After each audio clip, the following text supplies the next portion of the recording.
Et nous sommes de retour au plateau pour la suite de cette émission. Nous abordons notre deuxième sujet. Nous parlons à présent du Nigeria. Donald Trump menace d'intervenir militairement face à une persécution des chrétiens. Tout est parti vendredi d'une première déclaration du président américain Donald Trump, estimant que les chrétiens seraient victimes de persécution au Nigeria. Il avait menacé d'intervenir militairement. Samedi, il a réitéré à travers une publication sur son troupe social.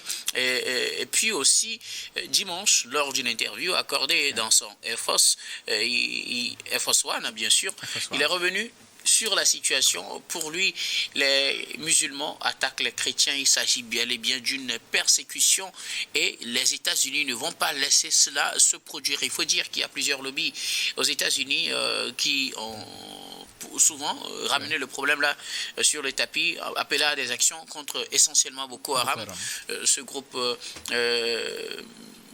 islamiste ou terroriste qui sévit dans l'est, dans le nord du Nigeria. On sait que le Nigeria, pays le plus peuplé d'Afrique, est composé autant de chrétiens que de musulmans, musulmans généralement au nord et chrétiens généralement au sud. Pour Donald Trump, il s'agit d'une persécution des chrétiens, mais pour les autorités nigérianes, ces attaques ne ciblent pas une religion donnée. Les musulmans sont autant victimes des menaces que les chrétiens, et le Nigeria propose une rencontre entre Bola Ahmed Tinubu et le président Donald Trump pour lui expliquer mieux la situation, soit au House States au Nigeria, soit à la Maison-Blanche aux États-Unis. Nous en parlons avec nos invités. Je commence par vous, Adam Adjonou. Donald Trump prévoit, ou du moins a annoncé, intervenir militairement au Nigeria, une intervention militaire qui pourrait prendre plusieurs formes si la situation perdure. Il estime que les chrétiens sont victimes de persécutions dans ce pays. Oui, en tout cas la première réaction, ce qui saute aux yeux, cette intervention de Donald Trump dans cette crise qui perdure au Nigeria, est la preuve qu'en réalité on est arrivé à un niveau où cette crise-là interpelle la communauté internationale, ça va au-delà du Nigeria. Donc cela devait donc d'abord nous interpeller, puisque nous sommes la population la plus proche du Nigeria, mais en réalité nous avons vu que c'est pratiquement un échec parce que quelque part, j'aurais bien voulu que ce soit l'Union africaine par exemple qui se préoccupe davantage plus de cette situation-là et en appelle véritablement donc à des actions urgentes. Tel n'a pas été le cas. Je pense que l'intervention de Donald Trump a ressuscité en réalité le regard à l'international ou pratiquement le regard de toute la communauté sur cette crise-là. Mais en réalité, c'est vrai que tel que posé, on parle de chrétiens et de musulmans. Mais la grande question qui nous préoccupe, c'est que ce sont les Nigériens qui sont aujourd'hui persécutés et qui sont tués. Peu importe, puisque de toutes les façons qu'on distingue les chrétiens ou des musulmans, ce sont les Nigériens qui sont persécutés et cela interpelle le regard du gouvernement, autant qu'on soit du côté donc, du musulman ou des chrétiens. Mais nous savons mais certains pensent que ces attaques sont sur la base de motifs religieux, oui, qu'il y a une religion qui est persécutée par rapport à l'autre. Le motif religieux, je pense que lorsque vous prenez aussi bien le regard de Donald Trump que la réponse du Nigeria, c'est assez mitigé. Puisque c'est assez mitigé en ce sens que vous aurez dû constater, puisque vous l'avez dit tantôt, lorsque nous prenons le nord est majoritairement donc musulman. Donc ça voudrait dire quelque part que lorsque vous prenez la réponse du Nigeria, c'est justement lorsqu'on comptabilise en réalité des victimes, on a plus de victimes musulmans que chrétiens. Et bon, cela n'étonne pas, puisque la on a plus de victimes chrétiennes que non, chrétiennes. La comptabilité du Nigeria, le Nigeria dit... selon la version nigériane, oui. Ils ont plus de... Puisque le Nigeria a pris depuis 2009, avec les attaques de Boko Haram, oui, là d'accord, tout à fait. On se rappelle plusieurs épisodes dans ces attaques-là depuis 2009. Mais la réaction de Washington, en réalité, on se pose la question, est-ce que c'est contre le pouvoir central du Nigeria qui va intervenir ou c'est contre le Boko Haram. C'est vrai qu'on dit que c'est parce que le pouvoir central tolère en réalité bien cela, ou pratiquement est dans les capacités de pouvoir mobiliser les forces qu'il faut pour intervenir militairement et enrayer cette crise-là. Nous avons vu d'ailleurs même qu'il y a eu une collaboration avec des forces étrangères au nord du Nigeria qui entre-temps avait permis d'apaiser la situation, mais cela n'a pas résolu entièrement. On a vu une résurgence. Nous savons véritablement que lorsque nous prenons ces terroristes-là, ils ont une capacité extrême de résurgence. On l'a vu que ça s'est étalé même du côté du Tchad, etc. Où le Tchad, lui, il a trouvé des moyens pour pouvoir donc plus ou moins les mettre en isolement, ce que le Nigeria ne fait pas. Donc, quelque part, la question qui se pose actuellement, est-ce que cela profite à quelqu'un? Puisque tout le monde s'est posé cette question-là, vous prenez les analystes, on se pose la question de savoir. Puisque d'ailleurs même, cela avait interpellé en disant que voilà, on a même des complicités à l'intérieur même de l'armée qui soutiennent en réalité dans cette crise au nord. Sinon, comment peut-on comprendre que depuis des lustres, même si on sait que la capacité de Boko Haram, la capacité de nuisance de Boko Haram est assez poussée, mais quand même, je pense que ce soit les gouvernements avant, même Tinubu également, puisque l'autre avait fait même de cette crise à Boari, son cheval de bataille, mais nous avons constaté que c'était même la crise qui était celle-là qui l'a plus mis en difficulté, que la crise même économique est venue l'achever entièrement. Donc nous avons vu que lors de son deuxième mandat, c'était plus le président populaire qu'on a connu dès le premier mandat. Donc quelque part, Donald Trump en le disant, est-ce qu'il le fera, on ne sait jamais, mais ce qui est important, c'est d'interpeller en réalité le pouvoir central du Nigeria, à prendre à bras le corps cette question-là et de ne pas minimiser en réalité les victimes. Et minimiser ces victimes-là, ce n'est pas une question de musulmans chrétiens, mais quand même, lorsque nous savons, c'est assez sensible, lorsqu'on parle de la question religieuse sur un certain nombre de points, nous avons vu ce que ça a donné, nous n'allons plus rappeler l'épisode de la Centrafrique entre-temps. Donc on tend vers pratiquement une génocide si vous ne prenez pas les moyens qu'il faut, vous ne mobilisez pas les moyens, et justement, nous voyons qu'en réalité, le Nigeria ne mobilise pas les moyens à la hauteur de la crise qui sévit au nord du Nigeria. Et moi, je pense que c'est à cela que Donald Trump est en tête d'appeler Tinubu à pouvoir réagir le plus tôt possible pour éviter le pire. Merci beaucoup à vous, Adam Ajronou. Alors, Gabin Adjaro, 40 000 morts, 2 millions de blessés depuis 2009. C'est le bilan qu'on peut dresser, du moins le bilan des Nations Unies par rapport à la situation sécuritaire au Nigeria, des attaques menées essentiellement par le groupe Boko Haram. Pour Donald Trump, il s'agit d'une persécution des chrétiens, puisque ces derniers temps, des églises sont visées par les attaques de ces groupes. Pour Donald Trump, il s'agit d'une persécution des chrétiens. Et puis que l'État nigérien n'arrive pas à résoudre le problème, les États-Unis vont intervenir militairement. Oui, vous savez, Donald Trump, bon, vous le connaissez très bien, vous connaissez sa manière de communiquer, il y va tout droit, il dit ce qu'il pense, mais il n'a pas tout faux.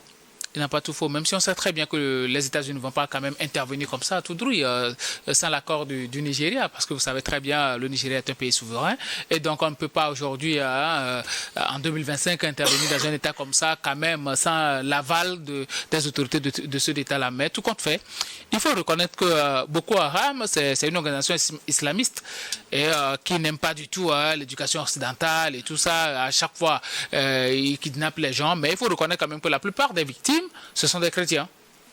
Il faut le reconnaître. Bon, selon le gouvernement nigérien, oui, c'est un gouvernement de l'État de Borno où la c'est un gouvernement pour ne pas c'est un gouvernement pour ne pas créer de tension.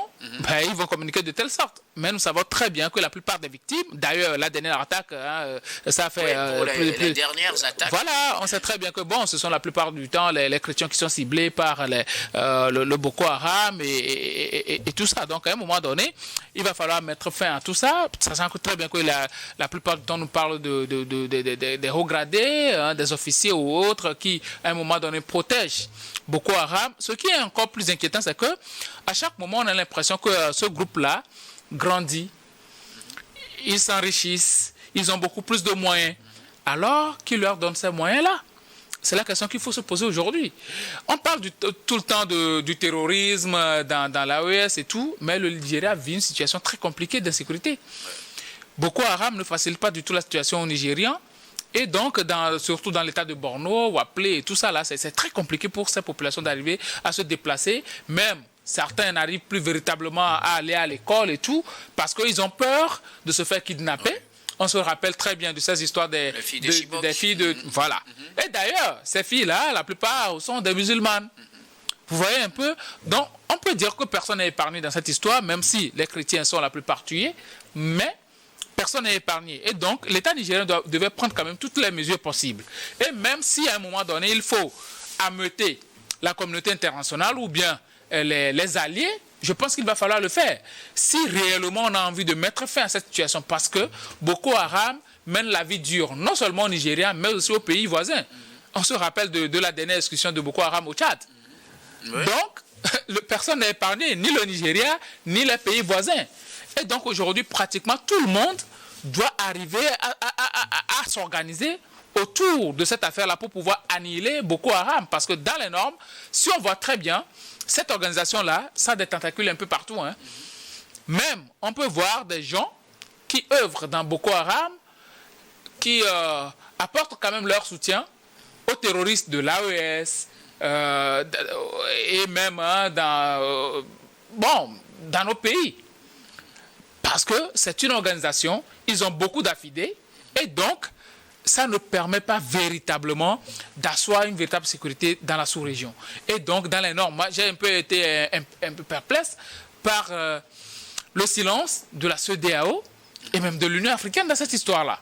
C'est vrai, on sait très bien que... Depuis des années, mais bon, quand les grands épisodes se sont déroulés, je veux parler de l'épisode des filles de Chibok, ou certaines attaques d'envergure, on a vu la communauté internationale réagir quand même. Non, la communauté internationale avait réagi parce que les femmes ont mené une campagne de sensibilisation, surtout une campagne de communication.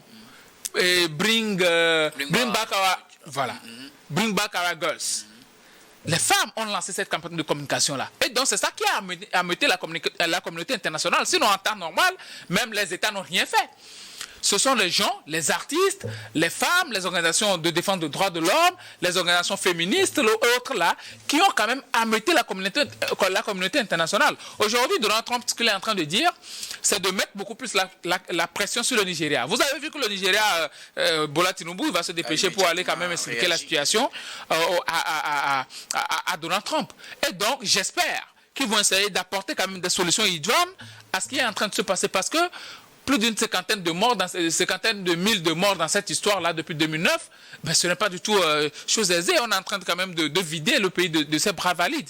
Donc, à un moment donné, le gouvernement nigérian et même les gouverneurs dans les provinces, ils devaient prendre les mesures. Aujourd'hui, certaines écoles sont fermées, certaines églises sont fermées, les gens ont du mal à se déplacer parce que vous habitez dans une zone où l'insécurité plane un peu de partout et vous ne savez à quel moment vous pouvez être enlevé par ces gens-là. Donc, ce sont des gens qui sont en train de se comporter comme de véritables potentats. Aujourd'hui, il va falloir véritablement leur opposer une force. Certains vont me parler de discussion, de dialogue avec ce genre de groupe, mais avec des gens qui font du mal, mais il faut leur opposer quand même une force. Essayez de les tuer un temps soit peu, avant de penser quand même à aller à la table de discussion avec eux, parce que jusque-là, on ne connaît plus véritablement leurs revendications. Ils étaient venus avec l'idée de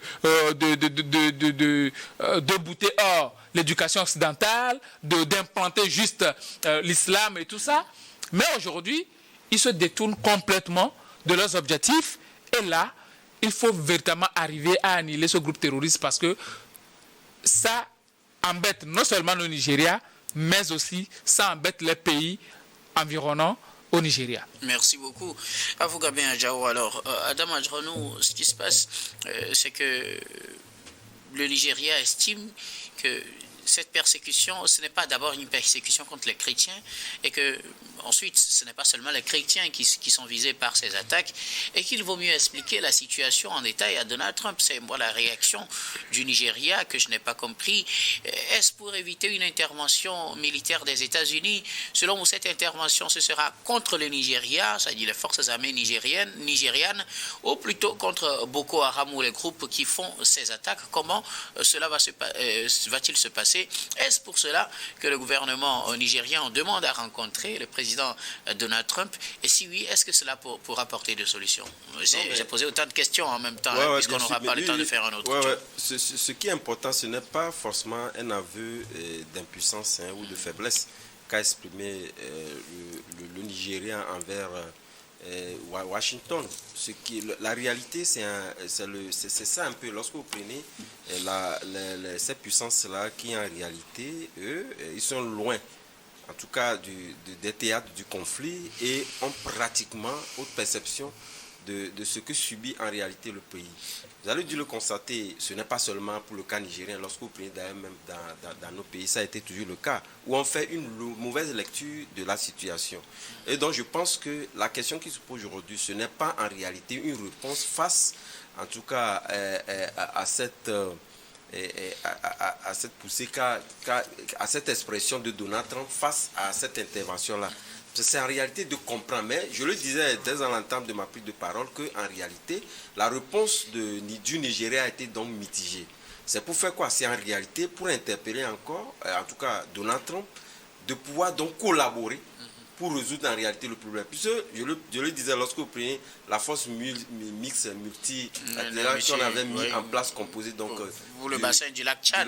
Composé donc du Cameroun, du Tchad, du Bénin, du Nigeria, qui compose, je pense, près de 8000 et quelques, qui avait permis en son temps d'atténuer en réalité cette crise-là, est afflée parce que chacun, lorsque vous prenez les frontières, en tout cas internes de chaque pays, ils sont plus affectés, donc on a réduit l'effectif et chacun n'a plus réellement donc les moyens de contribuer au financement de cette force-là. C'est ce qui a permis en réalité au groupe Boko Haram de pouvoir ressurgir et d'envahir pratiquement le Nigeria. Puis on a compris quelque part que les zones d'intervention, c'est les frontières limitantes de tous ces pays-là.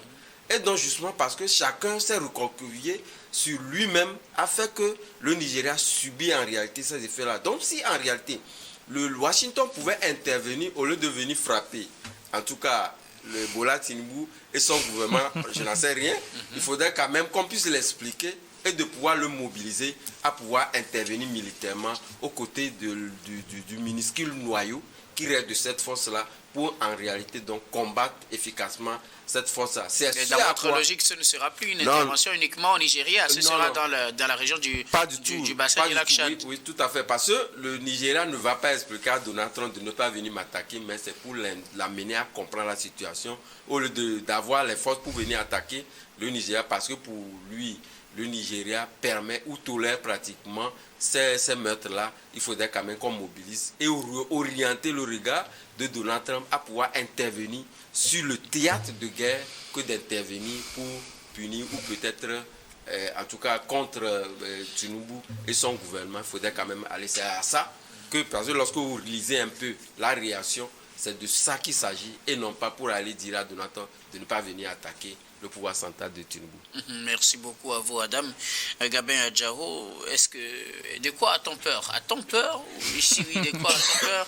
Le Nigeria propose plutôt de discuter avec les États-Unis une rencontre entre Donald Trump et Bola Ahmed Tinubu pour tirer cette affaire au clair et lui expliquer que ce n'est pas qu'il y a une persécution contre les chrétiens, mais c'est finalement tout le monde qui est victime de ces attaques des groupes terroristes ou groupes islamistes, essentiellement de Boko Haram. Oui, Bola Ahmed Tinubu, vous savez, lui-même, il est d'obédience musulmane, et donc il ne faut pas quand même que Donald Trump essaie de créer une crise identitaire ou bien communautaire dans cette histoire-là. Vous savez, le Nigeria est un pays laïque et donc il faut créer quand même, ou bien essayer de maintenir cette laïcité-là et l'harmonie sociale au sein des différentes confessions religieuses. Ce n'est pas parce qu'aujourd'hui il y a un groupe qu'on appelle Boko Haram qui essaie d'opposer les deux groupes que, forcément, les Nigériens sont dans cette idéologie-là avec le groupe, donc Bola Ahmed Tinubu, il a envie d'expliciter les choses avec Donald Trump. Vous connaissez. C'est juste pour une explication. Oui, c'est juste pour une explication pour lui dire, voilà, telle que la situation. Non, pas du tout. Les États-Unis ne vont pas juste intervenir comme ça. Aujourd'hui, nous sommes à une ère où on ne peut pas intervenir dans un pays comme ça, tout droit. De toutes les façons, Bola Ahmed Tinubu, c'est pas lui le responsable des attaques et des tueries dans le nord du Nigeria. C'est pas lui le responsable. Le problème aujourd'hui est que, lui, il est le président de la nation nigériane et il a quand même la responsabilité de protéger les citoyens.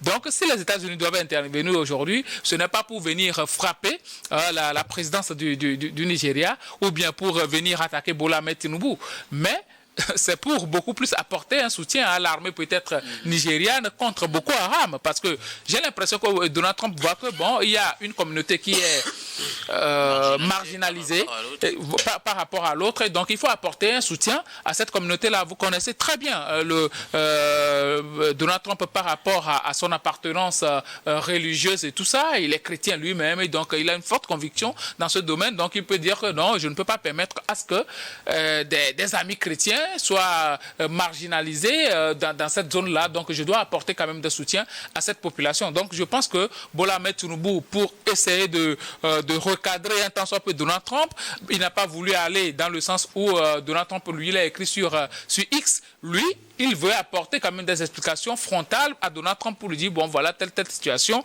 Et surtout, lui expliciter le fond du problème qui se pose avec Boko Haram aujourd'hui. Et donc, si les États-Unis peuvent apporter quand même du soutien, je pense que ça va beaucoup plus les aider. Mais la question aujourd'hui est de savoir si aujourd'hui les pays africains sont ouverts à l'apport externe, surtout en ce qui concerne les alliances militaires. Est-ce que les pays africains aujourd'hui sont ouverts véritablement à cela? Donc, dans les normes, le Nigeria étant un géant africain, on devait penser à ce genre de solution parce que le problème de Boko Haram, ce n'est pas aujourd'hui, c'est entre 2008 et 2009. Jusque-là, il y a beaucoup de choses qui se sont passées. Donc, dans les normes, on devait penser quand même à une solution africaine par rapport à cette situation-là. J'ai un peu du mal à concevoir qu'aujourd'hui, on n'ait pas véritablement de force en Afrique qui crée certaines ceintures dans la sous-région ouest-africaine pour pouvoir lutter contre ce genre d'actions, contre les populations et même contre le terrorisme. C'est de ça qu'on souffre aujourd'hui. Et même les échanges des informations aujourd'hui, c'est très compliqué. C'est beaucoup plus les étrangers, bon, je vais dire les étrangers, les Israéliens, les Français, les Américains, qui nous fournissent des renseignements par rapport à ces groupes terroristes-là. Donc, à un moment donné, j'ai l'impression que nous ne prenons pas véritablement à bras le corps les problèmes qui nous minent. Donc aujourd'hui, si Bola Ahmed Tinubu veut aller rencontrer Donald Trump pour pouvoir lui expliciter les choses, ce n'est pas par rapport à son pouvoir, parce que Donald Trump ne viendra jamais l'attaquer, mais c'est beaucoup plus pour lui expliquer les choses et surtout essayer de lui faire comprendre le fond du problème pour qu'on puisse voir dans quelle mesure on peut intervenir pour sauver non seulement les chrétiens dans cette localité, mais aussi et surtout toutes les populations et aussi les pays environnants le Nigeria pour que, bon, on ne parle plus quand même de cette histoire de Boko Haram. Merci beaucoup. Oui, Adam, rapidement. Vous savez, je pense que la collaboration militaire entre les États-Unis, on va plus aller sur les autres puissances, elle est toujours d'actualité, hein, mais elle est limitée plus sur les renseignements. Il a dit, bon, parlant de renseignements, je pense que Donald Trump serait plus à même de pouvoir comprendre en réalité la réalité du terrain que ce qui est dit par rapport à lui aujourd'hui. Mais, mais à cette question-là, moi je pense que l'ultime question qui devait se poser, c'est la question de subsidiarité qui est très importante, mais en réalité, qui ne s'est pas exprimée dans cette crise-là. Nous avons deux communautés, avant même de parler de l'Union africaine, nous avons la CEMAC et la CEDEAO qui sont entremêlées dans cette situation-là. Mais on ne les entend pas. On ne les entend pas. Si en réalité, ils avaient pris à bras le corps ce problème-là, je pense que ça aurait pu atténuer en réalité la réaction de Donald Trump en disant que voilà, il y a la communauté qui est plus proche, en tout cas de la zone de conflit, qui s'en préoccupe et qui fait des efforts. Mais on ne les sent pas. Je parlais tout à l'heure de la force et pratiquement cette force-là s'est émiettée tout simplement parce que chacun se dit, il faudrait que je protège au mieux ma population, mais laissant donc la porte ouverte à la zone, le noyau interne même, qui est le Nigeria, et qu'on continue donc pas subir les effets. Donc je pense que Donald Trump, comme nous l'avons dit... Pour vous, la solution reviendrait à renforcer la force multinationale. Oui, pour arriver donc à résoudre ce problème-là. Merci beaucoup à vous tous pour vos contributions. Nous allons marquer la pause pour le journal et puis on reviendra tout à l'heure pour la suite de cette émission.